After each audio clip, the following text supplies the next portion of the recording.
The sea waves crashed, and the thundering skies rumbled as Noah held on to the side of the ark, accompanied by thousands of frightened animals. His ears felt as if they were bleeding, and the torture seemed never-ending. In spite of this, his faith in God kept him still and calm. As the water continued to pound the strong wood of the ark, he waited for 150 days for God to remember him and restore peace upon the planet.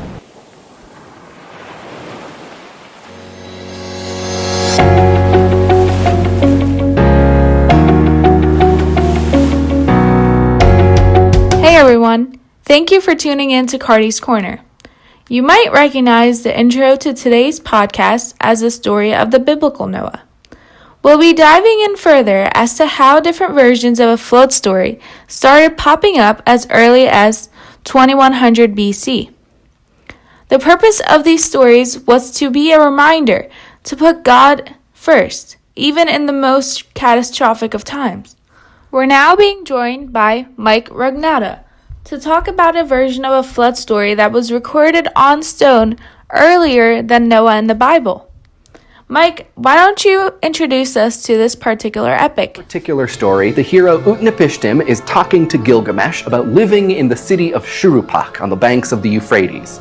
He explains that a group of gods, Anu, Enlil, Ninurta, Ennugi, and Ea, put their divine heads together and decided to flood the place. Luckily for Utnapishtim, Ea has second thoughts and sneaks over to spill the beans. Ea secretly tells Utnapishtim what's going down and orders him to leave his home, all his possessions, and to build a boat which will carry the seed of all living things. Utnapishtim's boat. What do you think is the greatest comparison between all of these different flood stories? All those animals, but both stories have angry divinities who order a chosen person to build a big boat and fill it with wildlife. Then birds are sent to find land after the boat gets stuck on a mountain. Why do you think there are so many different accounts of this catastrophic event happening throughout cultures and regions of the Middle East? Sometimes life, like a flood, is unpredictable and frightening, so it makes sense for us to look for meaning in tragedy wherever we can find it. And one way that we can find meaning is to tell a story, and then... Alright, thank you so much for your input, Mike. We'll be sure to have you back on. Now, Christian scientists have tried to prove that a great flood did happen at some point, but their overwhelmingly biblical evidence has been shot down as a pseudoscience. Nevertheless, we are joined today by Jonathan Gosjaw for his reasoning behind why these stories, even if false, might have been told throughout history. So story is so powerful for us, at least in part, because at a neurological level, whatever's happening on the page or on the stage isn't just happening to them, it's happening to us as well. We know it's fake, we totally know it's fake, but that doesn't stop unconscious parts of the brain from processing what we're seeing as though it's real. So basically, these stories were a way of preparing the people in case a flood did occur. And they'd have somewhat of an experience, I guess. And also, the flood stories were a way of finding meaning in tragedy with the comfort of religion. This is all very interesting. Thanks for joining us, Jonathan. Have a good one. Alright, guys, we're slowly starting to wrap up.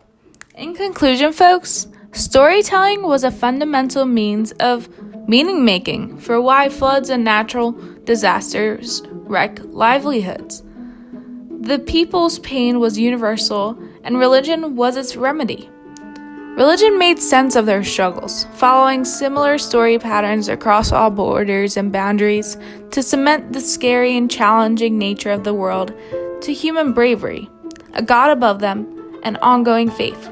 Storytelling remains an essential point of our culture today, proving itself as a valid way of delivering abstract ideas to even small children, and to providing unity in communities throughout hard times.